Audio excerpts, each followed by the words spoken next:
الحمد للہ رب العالمین والصلاة والسلام علی سید الرسول وخاتم النبیین اعوذ باللہ من الشیطان الرجیم بسم اللہ الرحمن الرحیم۔ جی تمام احباب کیسے ہیں؟ امید ہے کہ آپ خیریت سے ہوں گے۔ اللہ تعالیٰ مجھے اور آپ کو اپنی حفظ و امان میں رکھے۔ الحمدللہ ہماری سورہ آل عمران جاری ہے اور سورۃ آل عمران کی تقریباً 172 آیات بما ترجمہ اور مختصر تفسیر ہم پڑھ چکے ہیں۔ گزشتہ آیات میں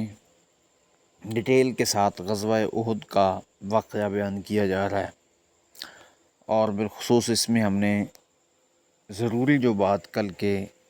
سبق میں پڑھی وہ یہ تھی کہ شہداء جو ہیں یہ زندہ ہوتے ہیں، مردہ ان کو نہیں کہنا چاہیے۔ یہ ایک اعزازی طور پر کہا گیا کہ کوئی یہ نہ کہے کہ اللہ تعالیٰ نے شہداء سے زندہ رہنے کا حق چھین لیا ہے، جیسے دوسرے لوگوں کو پوری ایک زندگی دی جاتی ہے تو یہ میدان جہاد میں جو جاتے ہیں اور کٹ جاتے ہیں اللہ کے راستے میں، تو ان کو زندگی کا حق ان سے چھینا گیا، اسی لیے یہ اعزازی طور پر ان کو مردہ کہنے سے منع کر دیا، کیا گویا کہ وہ ایک اچھی اور ابدی اور دائمی زندگی کے اندر وہ داخل ہو جاتے ہیں جس جیسی زندگی یہ دنیا کی ہے ہی نہیں، اور پھر وہاں پر ان کو رزق بھی دیا جاتا ہے۔ اور ساری تفصیل میں نے اختصار کے ساتھ بیان کر دی تھی کہ جنت کے اندر روحیں جو ہیں شہداء کی، حدیث کے مطابق وہ پرندوں کے پیٹوں کے اندر ہوتی ہیں، اور پھر وہ پرندے سیر کرتے ہیں، ان کی روحیں گویا جنت کے اندر اللہ کی نعمتیں کھاتی ہیں، اور وہی رزق کی یہاں پہ بات ہو رہی ہے۔ ایسا نہیں ہے کہ ہماری طرح دنیا کے اندر جس طرح ہم زندہ ہیں اس طرح زندگی ہو اور ہمیں دیکھ رہے ہوں اور سن رہے ہوں اور وغیرہ وغیرہ۔ تو آگے بڑھتے ہیں جی، آگے کیا بیان ہو رہا ہے۔ الذین قال لهم الناس ان الناس قد جمعوا لکم فاخشوہم فزادہم ایمانا وقالوا حسبنا اللہ ونعم الوکیل۔ الذین وہ لوگ، قال لہم جنہیں کہا، الناس لوگوں نے،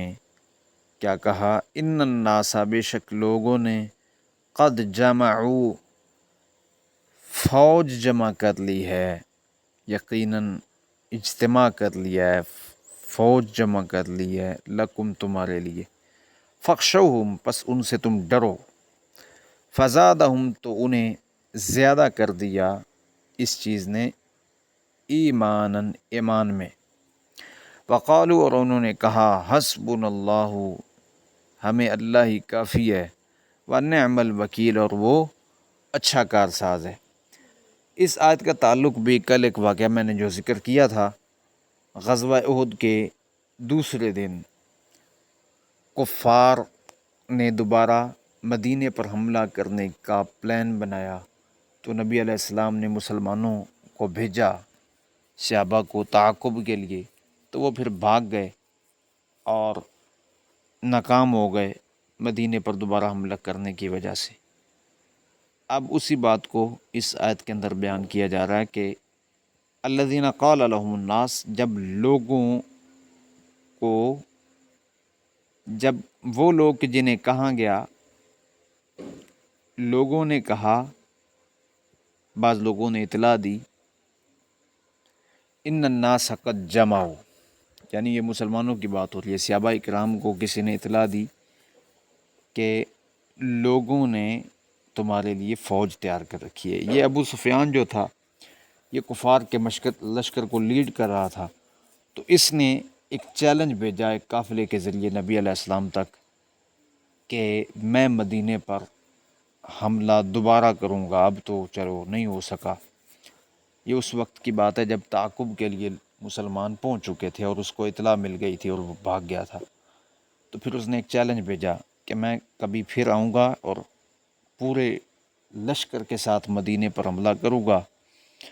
تو وہ جس کو کہا جاتا ہے کہ دھمکی دینا، وہ قافلہ دھمکی دینے کے لیے، اس کا پیغام سنانے کے لیے نبی علیہ السلام تک آیا، تو یہ بھی کہا گیا ساتھ کہ آپ ان سے ڈریں فخشوہم، ان کا خوف پیدا ہو مسلمانوں کے اندر کفار کا، تو اللہ تعالیٰ بیان کیا کر رہے ہیں، فزادہم ایمانا، اس چیز نے یعنی یہ بات سننے کے بعد کہ ابو سفیان اور اس کے لشکر نے مدینے پر حملہ کرنا ہے، صحابہ کرام جو تھے وہ پست نہیں ہوئے اور خوف زدہ نہیں ہوئے، اور ان کو اس چیز نے کوئی جس کو کہتے ہیں غم میں نہیں ڈالا، بلکہ فزادہم ایمانا، اس بات کو سن کر ان کے ایمان اور زیادہ ہو گئے، مزید ان کا ایمان بڑھ گیا کہ ہمیں کفار کے ساتھ پھر لڑنے کا موقع ملے گا۔ یہ وہ مسلمان تھے جو نبی علیہ السلام کے ساتھی تھے۔ ہماری بات نہیں ہو رہی، اگر ہمارے جیسا کوئی ہوتا تو شاید گھبرا ہی جاتا کہ یہ کیا مصیبت پڑ گئی ہے۔ پہلے غزوہ احد ہوا ہے اور اس میں اتنی شکست ہوئی ہے اور مسلمان شہید ہو گئے ہیں اور زخم آئے ہوئے ہیں، اور ابھی تک وہ زخم تازہ ہیں، اور کچھ دن بھی نہیں گزرے تو دوبارہ دھمکیاں آ رہی ہیں، تو خوف زدہ ہو کر نڈال ہو جاتے اور شاید اپنا دین ہی چھوڑ جاتے۔ لیکن یہ اصحاب رسول تھے جن کی عظمت اور رفعت اللہ تعالیٰ نے قرآن پاک میں بیان کیا، اور جن کی ایمان کی گارنٹی اور شہادت اللہ تعالیٰ نے قرآن مجید میں بیان کی ہے۔ یہ وہ صحابہ کرام تھے کہ جن کے بارے میں قرآنی آیات کھول کھول کر ہمیں بتاتی ہیں کہ ان کا ایمان کیسا تھا، ان کا یقین کیسا تھا، ان کی اللہ اور اس کے رسول کے ساتھ محبت کیسے تھی، اور ان کا حکم ماننا کیسا تھا، اللہ اور اس کے رسول صلی اللہ علیہ وسلم کی اطاعت کرنے کا انداز کیسا تھا۔ انہی لوگوں نے فزادہم ایمانا، قرآن خود کہتا ہے کہ ان کا ایمان اور بڑھ گیا، مزید بڑھ گیا یہ بات سننے کے بعد۔ حالانکہ یہ بات خوف دلانے والی تھی اور غم زدہ کرنے والی تھی کہ مدینے کے اوپر حملہ کرنے والے ہیں وہ لوگ جن کی تعداد بھی زیادہ ہے، جن کے پاس ساز و سامان بھی زیادہ ہے، جو مسلح لشکر ہیں، لیکن پھر انہوں نے آگے سے ایک جملہ جو ہے وہ اپنی زبان پر جاری کیا، اللہ تعالیٰ نے اس کو بھی قرآن بنا دیا، اور وہ جو جملہ ہے وَقَالُوا حَسْبُنَا اللَّهُ وَنِعْمَ الْوَكِيلُ، کہنے لگے ہمیں اللہ کافی ہے اور وہ ہمارا اچھا کارساز ہے۔ گویا ان کو اپنی تعداد پر یقین نہیں تھا اور اپنی طاقت کے بل بوتے پر انہیں کوئی اس طرح کا توکل نہیں تھا، بلکہ حسبنا اللہ ونعم الوکیل، ان کی امیدیں جو تھیں وہ اللہ کی ذات پر تھیں، ان کا یقین راسخ جو تھا وہ اللہ رب العزت کی ذات اقدس پر تھا کہ اب یہ جو جملہ ہے اور یہ جو کلمہ ہے، حدیث میں آتا ہے، حضرت ابن عباس رضی اللہ تعالیٰ عنہ ماں بیان کرتے ہیں، صحیح بخاری کتاب و تفسیر کی یہ روایت ہے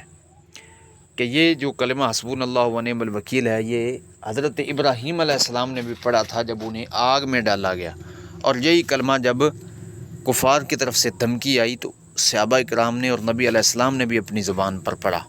گویا آج بھی اگر کسی پر کوئی مشکل وقت آئے، کوئی ایسی خبر آئے جس میں کوئی غم کی حالت ہو، تو یہ کلمہ کثرت کے ساتھ پڑھنا چاہیے، اور قرآن مجید میں بھی اس کو بیان کر دیا گیا ہے۔ اس طرح بعض لوگ اکٹھا کر لیتے ہیں، نعم المولا و نعم النصیر بھی ساتھ ملا لیتے ہیں، یہ ملانے کی ضرورت نہیں ہے، بلکہ یہ الگ الگ ہی کافی ہے، حسبنا اللہ و نعم الوکیل۔ اور اس آیت سے ایک اور چیز بھی ثابت ہوتی ہے کہ ایمان جو ہوتا ہے یہ بندے کا یہ بڑھتا گھٹتا رہتا ہے۔ بعض لوگوں کا عقیدہ ہے کہ ایمان میں کمی بیشی نہیں ہوتی، یہ صحیح نہیں ہے، بلکہ بہت ساری احادیث اس بات پر دلالت کرتی ہیں اور قرآنی آیات بھی کہ ایمان کی جو حالت ہوتی ہے یہ بدلتی رہتی ہے۔ ٹھیک ہے، اس آیت سے بھی یہ معلوم ہو رہا ہے کہ صحابہ کرام کا ایمان بڑھ گیا، فزادہم ایمانا۔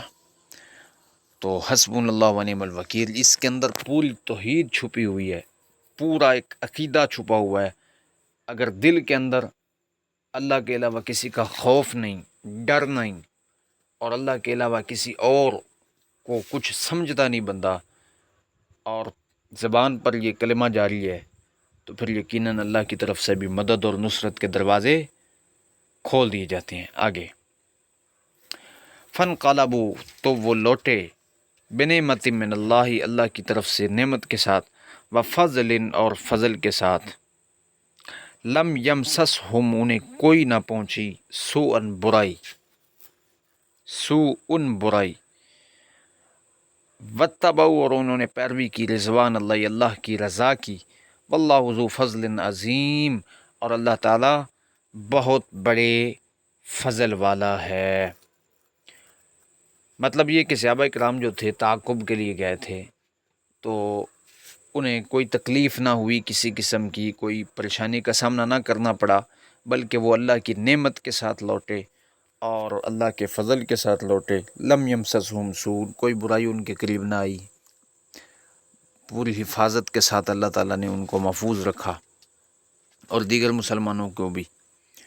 اور ان لوگوں نے پھر اللہ کے رضوان کی پیروی کی تھی تو اللہ تعالیٰ نے نتیجے کے طور پر اپنا فضل عطا کیا، اور اللہ بہت بڑے فضل والا ہے۔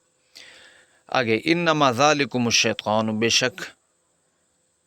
یہ شیطان تمہیں، یخوف، ڈراتا ہے، اولیاء، اپنے دوستوں سے، فلا تخافوہم، پس ان سے تم نہ ڈرو، وخافونی، اور مجھ ہی سے ڈرتے رہو، ان کنتم مومنین، اگر تم کیا ہو، مومن ہو۔ اب اس آیت کے اندر اللہ تعالیٰ نے یہ جو مفسرین کے مطابق شیطان قرار دیا، یہ اس شخص کو قرار دیا جو یہ ساری افواہیں پھیلا کر مسلمانوں کو ڈرانے کی کوشش کر رہا تھا اپنے دوستوں سے، کفار اور منافقین سے، تو اس کو شیطان یہاں پہ قرار دیا۔ یخوف اولیاء، اپنے دوستوں سے شیطان ڈراتا ہے تمہیں، تو مسلمانوں کو یہاں پہ خبردار کیا جا رہا کہ تم نے گھبرانا نہیں ہے، ڈرنا نہیں تم نے، فلا تخافوہم، ان سے، ان کے پلے کچھ بھی نہیں ہے، بظاہر یہ تعداد بھی ٹھیک ہے ان کی زیادہ ہوگی، ان کے پاس اسلحہ بھی ہوگا، ان کے پاس ساز و سامان بھی ہوگا، گھوڑے سواریاں بھی ہوں گی، اور اس طرح تلواریں بھی زیادہ ہوں گی تم سے، طاقتور بھی زیادہ ہوں گے، مال و متاع ان کے پاس زیادہ ہوگا، دنیاوی گویا سارے وسائل ان کے پاس ہوں گے، لیکن ان کے پاس ایک چیز نہیں ہے جو تمہارے پاس ہے، اور اس کو ایمان کہا جاتا ہے۔ اور ایمان کی طاقت جہاں پہ ہوتی ہے وہاں پہ بظاہر دنیاوی وسائل کام نہیں کرتے، بلکہ ایمان جو ہوتا ہے وہ غالب آ جاتا ہے۔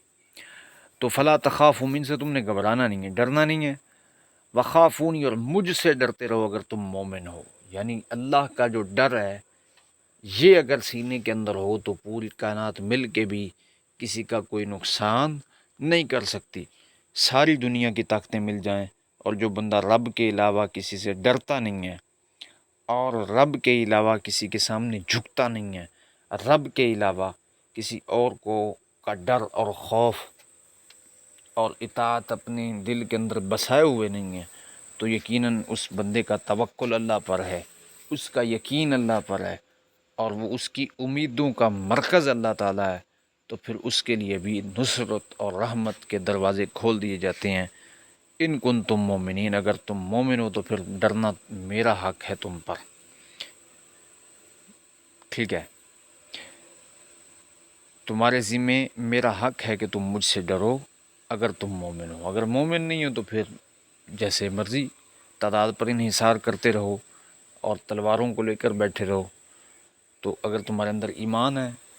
تو پھر مجھ سے تم ڈرتے رہو، تمہارے لیے سارے کے سارے جو مسائل تمہارے ہیں یہ حل میں کرتا رہوں گا۔ یہ تھا جی مہاراج کا سبق، اللہ تعالیٰ عمل کی سمجھنے کی توفیق عطا فرمائے، قرآن مجید کو ہمارے لیے آسان بنائے،